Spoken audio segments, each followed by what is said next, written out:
Welcome to my channel. నా channel కనుక మీరు ఇంకా సబ్స్క్రైబ్ చేసుకోకపోయినట్టయితే ప్లీజ్ సబ్స్క్రైబ్. ఈరోజు మనం ఈ వీడియోలో 12 ఆగస్టు 2025 అంటే మంగళవారం రోజు స్టాక్ మార్కెట్ ఏ విధంగా ఉండబోతుంది అనే ప్రిడిక్షన్ వీడియోని మనం చూద్దాం. అసలు మంగళవారం రోజు ఓవరాల్గా స్టాక్ మార్కెట్ ట్రెండ్ ఎలా ఉండబోతుంది అనేది తెలుసుకునే ముందుగా ప్రీ మార్కెట్ సెషన్ గురించి మనం ప్రిడిక్ట్ చేయాలి అంటే అంతకన్నా ముందు రోజు అంటే Monday American stock market Nasdaq mixed ట్రెండ్గా మూవ్ అయ్యే అవకాశం ఉంది. అందులో కొంతవరకు పాజిటివ్గా ట్రెండ్ అయ్యే అవకాశం ఉంది. అలాగే ఇక నెక్స్ట్ రోజు అంటే ట్యూస్డే మార్నింగ్ టైము ఒక పాజిటివ్ ట్రెండ్ని చూపించే అవకాశం ఉంది. ఏషియన్ మార్కెట్స్ ఒక పాజిటివ్ మూమెంట్ని చూపించే అవకాశం ఉంది. సో అలాంటి పాజిటివ్ ట్రెండ్ బిగినింగ్ మనకు దొరికిన తర్వాత మన మార్కెట్ ఓవరాల్ ట్రెండ్ మనం చూడాలి అంటే అది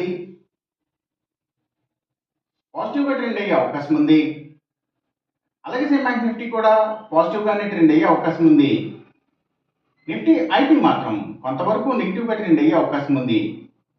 ఇక మనం ఇంట్రాడే స్టాక్ సెలెక్షన్ విషయంలో భాగంగా ముందుగా మనం గెయినర్స్ విషయం చూడాలి అంటే ఏవైతే నిఫ్టీ ఫార్మా అండ్ హాస్పిటల్స్, ముఖ్యంగా hospitals stocks, labs, pharma and chemicals ఇలాంటి వాటి స్టాక్స్ మంచిగా గెయిన్ అయ్యే అవకాశం ఉంది. అలాగే ఇంకా ఎడ్యుకేషనల్ సర్వీసెస్కి సంబంధించిన కంపెనీల స్టాక్స్, బుక్ పబ్లిషర్స్కి సంబంధించిన కంపెనీల స్టాక్స్, అలాగే సర్వీసెస్కి సంబంధించిన అన్ని కంపెనీల స్టాక్స్ కూడా అంటే courier services, food deliveries, pharma deliveries ఇలాంటి వాటి అన్ని కంపెనీల స్టాక్స్ కూడా, ఇంకా ఫుట్వేర్ స్టాక్స్, ఆయుర్వేదిక్ మెడిసిన్స్ తయారు చేసే కంపెనీల స్టాక్స్ ఇవన్నీ కూడా గెయినింగ్ సైడ్ ఉండే అవకాశం ఉంది. ఇంకా గవర్నమెంట్ బ్యాంక్స్ అండ్ ఫైనాన్షియల్స్ అంటే పిఎస్యు బ్యాంక్స్, గవర్నమెంట్ ఫైనాన్షియల్స్ కూడా మంచిగా గెయిన్ అయ్యే అవకాశం ఉంది. అలాగే ఇంకా బయోగ్యాస్, బయోపవర్, బయోడీజిల్ ఇలాంటి వాటికి సంబంధించిన కంపెనీల స్టాక్స్, సోలార్ పవర్కి సంబంధించిన అన్ని కంపెనీల స్టాక్స్, గ్రీన్ ఎనర్జీకి సంబంధించిన అన్ని కంపెనీల స్టాక్స్ ఇవన్నీ కూడా గెయినింగ్ సైడ్ ఉండే అవకాశం ఉంది. ఇంకా పబ్లిక్ లిమిటెడ్ కంపెనీల స్టాక్స్ చాలా వరకు కూడా గెయినింగ్ సైడ్ ఉండే అవకాశం ఉంది. అలాగే అగ్రికల్చర్కి రిలేటెడ్గా ఉండే అన్ని కంపెనీల స్టాక్స్ కూడా అంటే సీడ్స్ కంపెనీల stocks, fertilizers and chemicals, tractors కంపెనీల స్టాక్స్ ఇలాంటివన్నీ కూడా గెయినింగ్ సైడ్ ఉండే అవకాశం ఉంది మంగళవారం రోజున.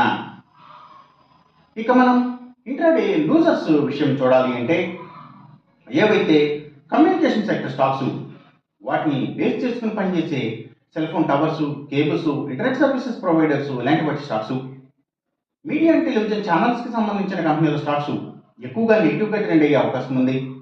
అలాగే ఇంకా లగ్జరీ హోటల్స్, డైమండ్స్, ఫ్యాషన్స్ ఇలాంటి వాటి స్టాక్స్, సినిమాల థియేటర్ల స్టాక్స్ కూడా ఎక్కువగా నెగిటివ్గా ట్రెండ్ అయ్యే అవకాశం ఉంది. ఇంకా FMCG sector stocks, foods and బెవరేజెస్కి సంబంధించిన కంపెనీల స్టాక్స్ కూడా నెగిటివ్గానే ట్రెండ్ అయ్యే అవకాశం ఉంది మంగళవారం రోజున. ఇక మనం ఎంసీఎక్స్ ట్రేడింగ్ విషయం చూడాలి అంటే ఏవైతే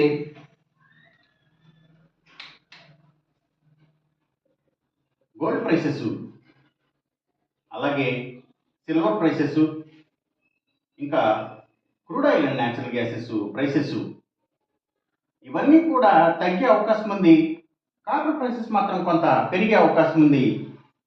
ఈ చెప్పిన రిజల్ట్స్కి ఏమాత్రం వ్యతిరేకంగా జరుగుతున్నట్టు మీకు అనిపించినా సరే ఇమ్మీడియట్గా మీ బెట్ల నుంచి వెనక్కి వచ్చేసేయండి. ఇది కేవలం ఒక ఆస్ట్రాలజికల్ ప్రెడిక్షన్ మాత్రమే, దయచేసి గమనించండి. అలాగే ఈ వీడియో కనుక మీకు నచ్చినట్టయితే నా ఛానల్ని సబ్స్క్రైబ్ చేయండి. అందరికీ ఈ వీడియోని షేర్ చేయండి, లైక్ చేయండి. Thank you for watching.